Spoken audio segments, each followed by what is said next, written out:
कंठाद्वारे ते आळून घेतला आणि नंतर म्हणून तुकोबाला दुसऱ्या चरण म्हणजे शरीर उत्तम चांगले तिथं सिद्ध करून सांगतात. हे अभंग पटवून देताना त्या दुसऱ्या अभंगाची जोड घेऊन ते सांगतात की आपलं शरीर चांगलं आहे कधी, जेव्हा आपण त्याला रामाने भजू, आपण नामस्मरणाने भजू आणि ते नाम भजल्यानंतर की त्याच्या आपल्या शरीरावर काय परिणाम होतो त्या अभंगाच्या दुसऱ्या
तयाच्या चिंतने तरतील दोषी जळतील राशी पातकांच्या. एक उदाहरण देईल म्हणून वेळ झालेला आहे, 12:15 वाजल्या 5 मिनिट.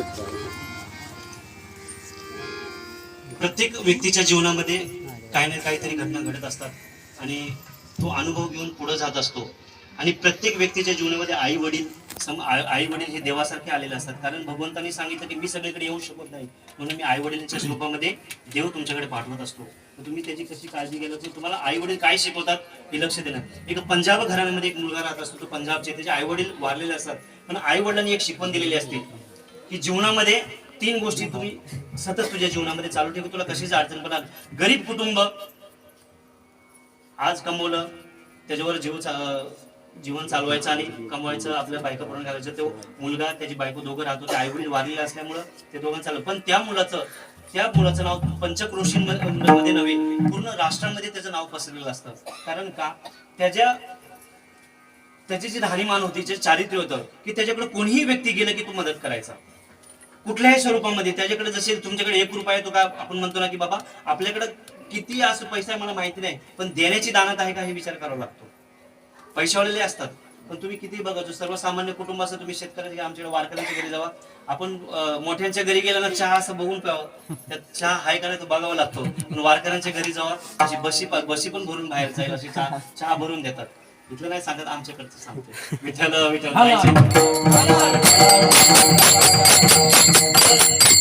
त्या मुलाला सांगितलं असतं का गरिबी असते, म्हणतो ना श्रीमंती आल्यावर माजू नका आणि गरिबी आल्यावर लाजू नका, हे 2 गोष्टी आहेत. तो कधी त्यांनी त्याच्या आई वडिलांनी 3 शिकवण दिलेली असते. एक माणुसकी जपणे, एक चारित्र्य जपणे आणि तिसरी गोष्ट असते नामस्मरण जपणे. तू ज्या देवाचं बसतो ना, ते नामस्मरण कंटिन्यू तुझ्या कंठामध्ये राहून दे, सतत चालून दे, त्याच्यावर जीवनावर चालू राहून दे. कारण आपल्या संतांनी सगळ्यांनी स्वतःचं कार्य केलं, सर्व कर्म केले. सज्जन कसा विपुलागे मास म्हणजे पूर्ण आपला अभंग जे सगळ्या संतांचे प्रत्येक संतांनी काय काय व्यवहार केलेला ते आपल्याला माहिती आहे. कर्म केलं त्या मुलाला सांगितलं. पंजाब घराण्यामध्ये घडलेली घटना आहे. तर तिथं त्या मुलाची ख्याती सगळीकडे पसरली, राजाच्या कानावर गेली. राजाला कळलं की बाबा एक मुलगा आपल्यामध्ये आहे. तो लोक राजाकडे जायचे नाही, पण आपल्याला काय अडी अडचणी त्या मुलाला सांगायचे आणि त्याचं निरसन करून घ्यायचे. तुम्हाला सांगू, निरसन करायला काय मी एक गाव पाहिलं. आमचं त्या दिवशी अनिल महाराजांचा विषय झाला, त्यांचं गाव की घरामध्ये त्या गावात काही होऊन द्या, ऍक्सिडेंट होऊन द्या, कोणाची डेथ होऊन द्या, काय होऊन द्या, प्रवीण महाराजांना माहिती आहे. ते गाव सगळं एकत्र येतं. कुटुंब किती श्रीमंत आहे मोठे बघत नाही. ऍक्सिडेंट झालं समजा डॉक्टरसाठी तुम्हाला 10 लाख रुपये खर्च आहे, 5 लाख रुपये खर्च आहे. ते गावकरी सगळे येणार, मीटिंग बसणार आणि गावकरी पूर्ण वर्गणी जमा करणार आणि त्या कुटुंबाला देणार आणि त्याचं पूर्ण असं गाव, आदर्श गाव असं सगळीकडेच पाहिजे की बाबा माणुसकी आपण म्हणतो ही खरी माणुसकी. देव कुठं बघायचा, देव सगळ्या आपल्या लोकांमध्ये देव. आपण एकमेकाला मदत करायला शिकलो की समजा की आपल्याला देवाची अनुभूती यायला लागली. आपल्या दुसऱ्यांच्या दुःखामध्ये जर आपलं दुःख दिसत असेल तर समजा की तुम्ही संत पदाला पोहोचला आहे, आपण त्या पदाला हळूहळू जाऊ शकतो. जे का रेंजले गांजले त्याशी म्हणे जो आपले, तोची सासू ओळखावा, देव तेथेची जाणावा. तर हे लक्षात आलं. त्या मुलांनी सगळ्यांना मदत करता हे राजाच्या कानावर राजाने बोलून घेतलं आणि राजाने बोललं तुझ्या अख्ख्या राज्यामध्ये सगळे लोक माझ्याकडे येत नाही पण तुझ्याकडे येतात, याची कारण काय? ते म्हणजे भगवान त्या मुलांनी सांगितलं की राजाजी इथे एकच कारण आहे की मी माझं चारित्र्य जपलेलं आहे आणि ह्या चारित्र्यावर मला जी जोड भेटली ती माणुसकीची आणि एक नामस्मरणाची जोड भेटली. तर भगवंत काय म्हणले, राजाजी म्हणले तू म्हणतोय विठ्ठल विठ्ठल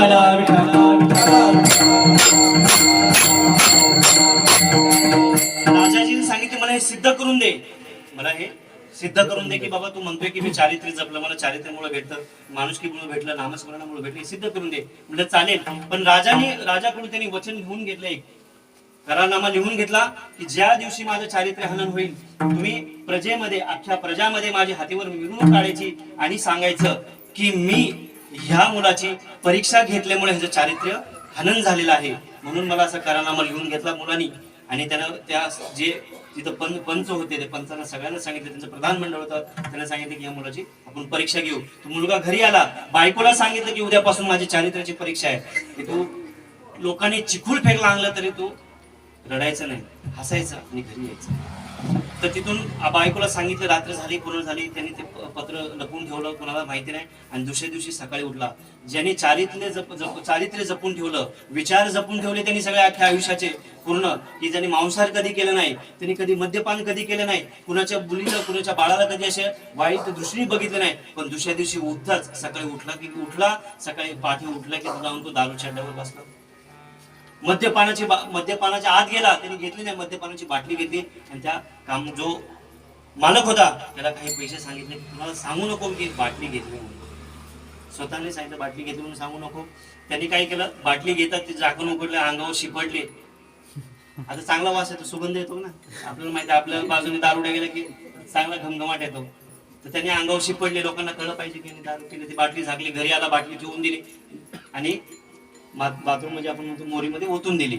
आणि मग सकाळ उजेड झाला वगैरे. आता म्हणलं तर उजेड झाला तर सगळ्या लोकांनी मला बघितलं पाहिजे म्हणून तर शर्ट बिल्ट असे थोडे फाडून वगैरे गेला, बाहेर गेला आणि चालत चालत त्या सगळ्यांना खेटूनच जायचा आणि सगळ्यांना वास यायचा. अरे आंघोळ बिंघोळ केली नाही, केस विस केले. हा सगळ्या लोकांनी मग चुलबुल सुरू केली. काल राजाने बोलवलं, खूप धान्य दिलं वाटतं, खूप धन दिलं वाटतं याला, खूप धन दिलेले, खूप पैसा आला याच्याकडं. बघा अगोदर गरिबी गरिबी गरिबी म्हणत होता, सगळं चरित्र लबवतात आणि पैसा आला की लगेच मास सुटला याला. लोकांनी त्याचं चारित्र्याचे शिंतोडे उचलायला सुरुवात केली. तो गेला तिथून गेला तो कोणाच्या कसायच्या दुकानात गेला, मांसाची पिशवी घेतली आणि मांस घेऊन त्या सगळं दिसेल असं मांसाची पिशवी घेतली आणि घरी आला. बायको सांगितलं फक्त तव्यात टाका आणि फक्त वास येऊन दे सगळीकडं. ते तसंच केलं.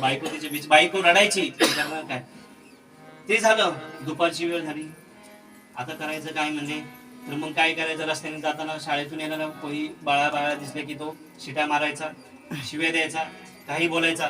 हे घडलं.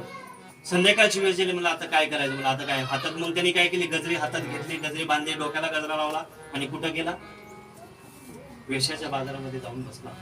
वेश्याच्या कोठ्यावर जाऊन बसला, तिथे थांबला.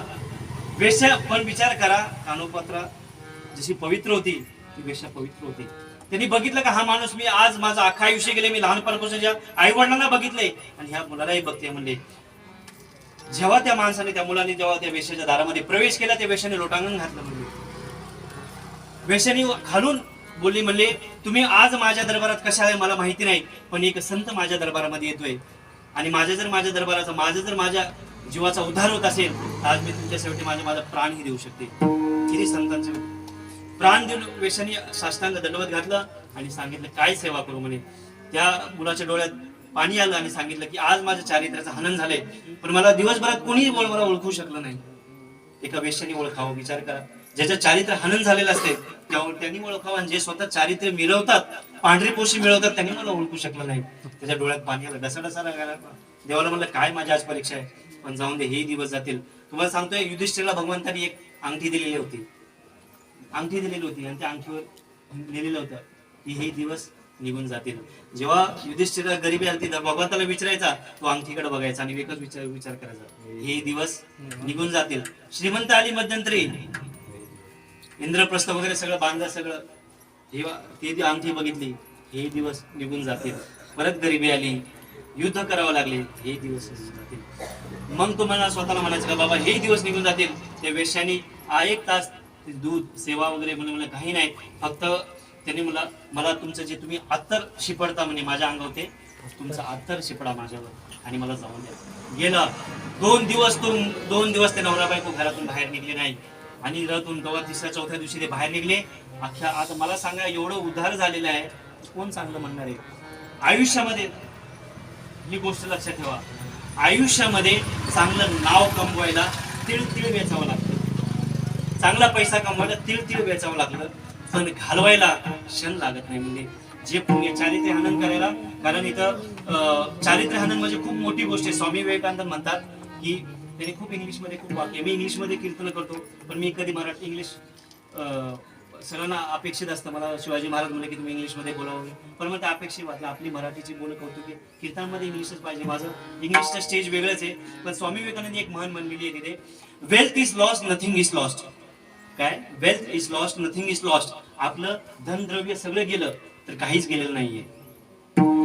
Health is lost something is lost. Health म्हणजे शरीर, तुम्ही जर शरीर गमावलं ना तर तुमचं काहीतरी गेलं.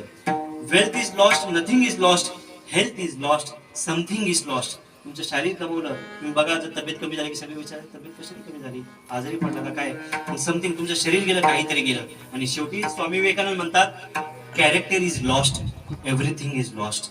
जर तुम्ही चारित्र्य जर गमावलं तर तुमचं काही नाही, सगळं अख्खं जीवनाचं जेवढं कमवलं ते सगळं.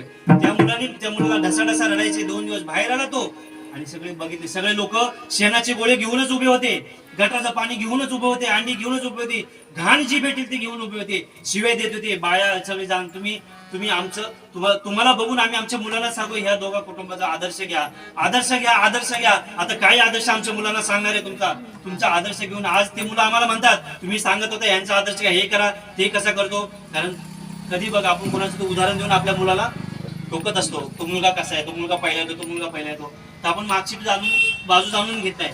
ते लोकांनी त्याला नावं ठेवायला सुरुवात केली वगैरे. 5 दिवस, आता 5-6 दिवस झाले, 8 दिवस, 10 दिवसाची मुदत दिली ती. 7व्या दिवसातच राजाच्या कानावर गेलं की बाबा ह्या मुलांनी असं केले. आणि त्याच्या अख्ख्या राज्यामध्ये सगळे शिंतोडे, जो येईल, जो कुटुंब मदत मागायला, मदत लोकांनी, विचार करा जेव्हा वाईट परिस्थिती येते ना, लोकांनी आपण ज्यांना मदत केलेली आहे ते लोक पण आपल्याला मदत करायला येत नाहीत, आपल्याला त्रास द्यायला सगळ्या लोकांनी नावं ठेवली. शेवटी राजाला लक्षात आले, 10 दिवसामध्ये सगळीकडे जे हाय झाली नाही. आणि राजा मग स्वतः त्याच्या घरी गेले, घेऊन गेले. आणि लोकांना आता वाटलं की आता कुठली तरी शिक्षा देणार. आणि राजाने स्वतः त्याचे पाय धुतले, त्याला आंघोळ घातली, त्याला संत पदाला बसवलं. त्याच्या राज्याच्या प्रधान मंडळाची गादी होती जिथं फक्त संताला बसू शकतात, त्या गादीवर त्या मुलाला बसवलं आणि सांगितलं आता काय सेवा करू. म्हणजे माझी नाही सेवा केली, तुम्ही मला वचन दिलं होतं की म्हणलं माझ्या ह्या चारित्र्यावर जे लांछन लागलेले तुम्ही दूर करणार म्हणले. तुम्ही दूर करणार. म्हणजे हो म्हणले आणि त्यांनी राजाने हातीवर मिरवणूक काढली आणि सगळ्या राज्यात देऊन की सगळ्या राज्य गावी भेट दिली आणि सांगितलं की ह्या मुलाची ही 8 दिवसाची परीक्षा होते आणि इथून पुढे आपल्या राज्याचा कारभार मला संतान नाहीये, म्हणून माझा कारभार कोण सांभाळणार आहे? हा मुलगा सांभाळणार. आजच्या दिवसापासून आपल्या राज्याचा जो उत्तराधिकारी हा मुलगा आहे.